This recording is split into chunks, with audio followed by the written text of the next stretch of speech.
Okay, whew. Welcome back to the big board. Let's see here how we're going to do this. Part of me is hoping that Shane and people who have experience with the old school tactical system and maybe playtesters from Modern Tactics will chime in and offer some comments and some thoughts and observations on my observations. I want to talk about this scenario specifically, and then kind of use that as a segue to do first impressions on Modern Tactics, the game from VUCA. So Modern Tactics, here's the cover, core rules, etc. I think I've showed you the box and done a shrink grip and talked about the mechanics and yada yada yada. So here's the deal. I've played a lot of old school tactical. And for the first little bit of my gameplay of it, I was not playing correctly. I have since, over the years, seen the light, as they say, and played, I think, nearly every module, and I have all the expansions. And I'm a huge fan of the World War II old school tactical stuff, right? So all that said, jumping into this, I was going to be very comfortable with the activation impulse points mode. I was going to be comfortable with combat and with melee and or assaults, whatever you want to call them. It's called melee in this game. The core module rules are pretty solid. My only concern would be, or observation would be, that I was seeing myself flip around the rules a little bit, trying to find certain things. Some stuff is indexed. It's indexed, but it's just, I think anytime the word, like for instance, anytime the word melee is on a page, it's a page reference versus this is the melee rules and this is how melee might be involved with a morale check impact, or whatever the case might be. It's just kind of a dump of where those words occur. At least that's what it looks like to me. Now, I did see that Shane has provided a new index. I haven't seen it yet. I haven't had a chance to look at it. So maybe that is going to provide some solace for me in terms of it being a more useful reference for where rules are and where they interact with each other. Now, all that said, it's not a big rule book. It's not real hard, and I'm not upset with the rule book. I am just find myself flicking around a little bit, particularly with some of the new stuff, right? Because I'm comfortable with everything else, with movement and with activations and with how leaders work and grouping works and all this other stuff. But some of the other little nuancy bits, there's some of the suppressive fire stuff, clearly how contacts and civilians interact with each other and with the game and with the players, with the parts, with the counters. I had all my questions were revolving around how to best use these contacts, number one, and then number two, what happened when they were revealed. And for instance, can a bomber counter jump into the hex that's in a melee already, right? That's in a fixed melee. Is it called fixed? Yeah, fixed melee. So this scenario starts. All the Allies, the U.S. forces start all the way down here, and they need to exit one of those three cube areas. And to get to that red cube, it's 9 1/4 or 8 1/4 turns for the first unit to get there. Basically, the first guys that are moving, right? Everyone's going to be behind, so that'll be another turn. So let's call it 9 1/2 full turns to get physically to this point on the map. It's an 11-turn scenario.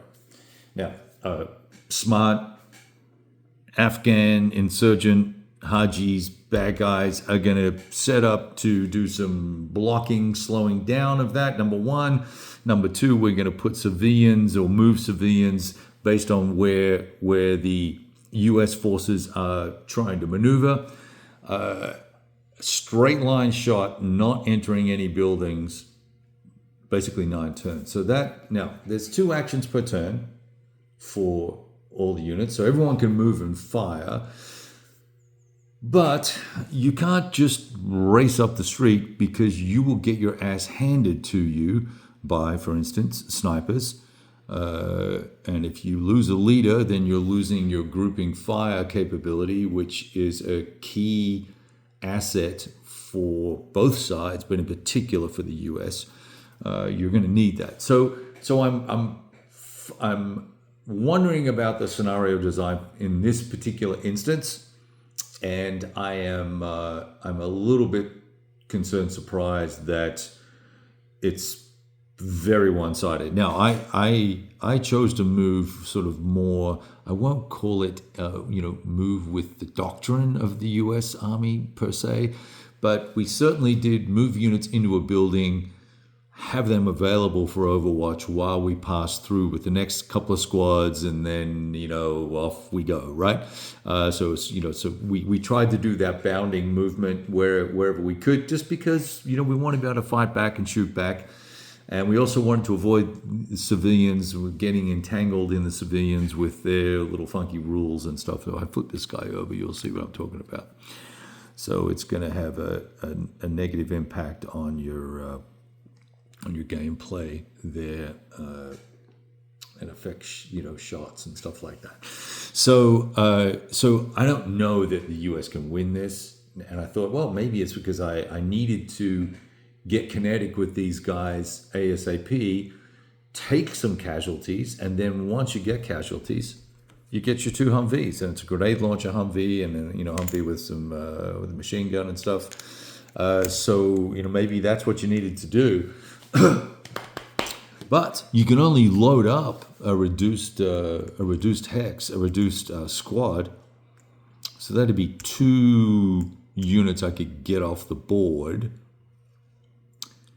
and that's not going to be enough to win. Now, these guys have 7 movement points, so they can zippity doodah over, drop the guys off. They can move off and then come back. That sounds super gay, super risky. There's RPGs all over this thing, and there's a whole bucket full of these contact units that could potentially enter the map. And some of the weapons, some of them will have RPGs, just because.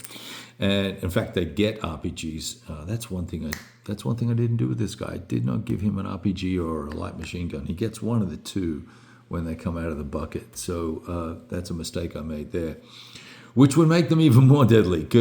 Although they haven't really hurt the U.S. forces very much, other than killing a leader. We took a lot. Here's the dead pile, right? There's the dead pile of the Hajis, right? So they're getting pasted, and this is what I mean by it's deadly. It's much more deadlier, it seems to me, than the old OST World War II stuff. I get it, more modern and all that, but I think there's more to it than that. This game is lending itself to stacking and violence of action, and when you get a shot, take a shot, because there's a good chance you're going to, if not reduce these guys or eliminate them, you're going to break them or suppress them. And then, that frees you up a little bit to then get moving. So some interesting stuff going on with the scenario. Anyway, getting back to the game, let me, I was going to go through the 10 talking points for a review, overview type thing. I think I'll just say that from a gameplay perspective, if you like tactical squad level games, I think you're going to enjoy this. It's got enough variability in it, because you're rolling 3 dice or 2 dice or 1 die plus 5, or whatever the case may be, for your action points, a number of impulses you're going to get to execute in a turn. And you might roll 18, which means that for the Hajis, they'll be able to run around and do whatever the hell they want. Or you might roll 3 ones, which could suck, right? So that really does invite you to explore each scenario multiple times. Excuse me. So I've always loved that about the OST game. And if for instance, you received you got a 1d6 for the US forces, which is what you get until you get these vehicles, and you get 2d6. You get a 1d6 plus 5, so that means you're going to get a minimum of 5 plus 1, 6 activations. That means everyone's going to get to move. If you move in 3 stacks, everyone's going to get to move and fire every turn, which is fine, and as it should be, given the operational cadence, generally speaking, of US forces and modern army forces. Let's not just talk about the US, right?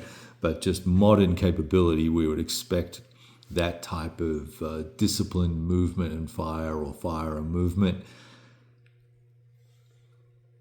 etc., etc. So I think you'll like it.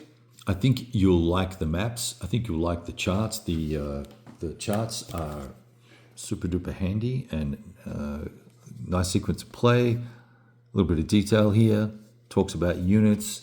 I've shown this all before.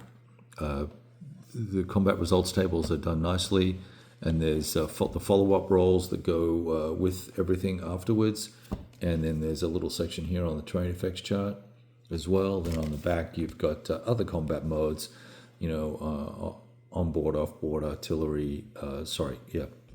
Offboard, onboard artillery, mortars, airstrikes, how to run through melees and concentrated attacks and stuff like that. So really well done. I'm if I was going to quibble, I think the counters would have been nicer if they're a little bit thicker. Is what it is. They're fine, absolutely fine. I like the rule book layout. I like the charts layout. I like the use of color in the rule book and in the charts. Once I get a couple more games under my belt, I'm going to come back and revisit this, and we'll do what I'll call a formal assessment, I guess, if you want to call it that. But we'll dig into the different elements that I like to talk about in terms of how combat's resolved and whether that's nifty or not. All the different elements that I cover off on the immersive nature of the game and the narrative and all that goodness. I would say on a complexity level, if you look at my complexity level, I think it's 1 through 6. We're slotting right in at a 3, maybe a 2.5. This is a consumable game that you will be able to set up on its nice mounted maps, start rolling dice pretty much straight away. I also will say one thing. Where are the luck cards? There's some cool luck cards in here, and there's new rules for how luck cards are delivered or brought into the game, and I would just like to see these brought in more. I don't know. I think seeing these cards pop up, maybe they overweight, underweight the scenarios too much, but there's some cool, nifty stuff in here that adds some razzle dazzle and all that sort of stuff. This scenario's over, by the way. I mean, these guys are done. They're not getting off the map. Means they're not getting any VPs. Means these guys win because they got 2 VPs or 1 VP, whatever it is, for killing a single man unit. But the other guys got 0. So that is what it is. Now, of course, I may have read the scenario rules wrong. Let's just see real quick. Yeah, the insurgents don't get points for... They do get points for, actually.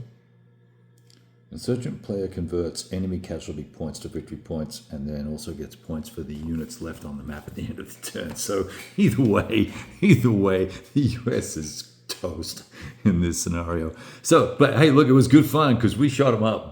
It was awesome fun. I had a good time with it, and I'm probably going to leave this out and put a different scenario up. We'll see. I don't know which map we'll use or whatever, but I want to pop another one just for fun, and then once I get through, as I said, once I get through some reps on this, we'll talk in more detail about the system bits and pieces and how it falls into the different aspects of the review sort of sheet that I use, that I posted somewhere online that you can review at your leisure.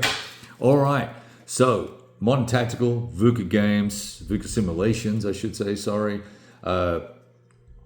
Well done. And Shane, another great game. I notice in the rules, in the core rulebook, that looks like there's another module in development just based on the examples having Polish units and Russian units. I don't know what that's about, and I have no comment on what's going on there. I don't know anything, but it would be cool to see a new module sooner rather than later. I am hopeful that the playbook, the scenarios in here are all as tight, are all well developed and well tested and well played. We will see, right? It's very difficult to get a feel for the scenarios because you have that significantly swingy set of impulse points that can drive the game or a scenario right off a cliff or to a sudden conclusion if things go the wrong way for everybody. So it makes you be very adaptable to battlefield chaos, which, I like that kind of stuff. All right, crapped on enough. Go have a good one. Stop watching. Go play. Roll dice. Later.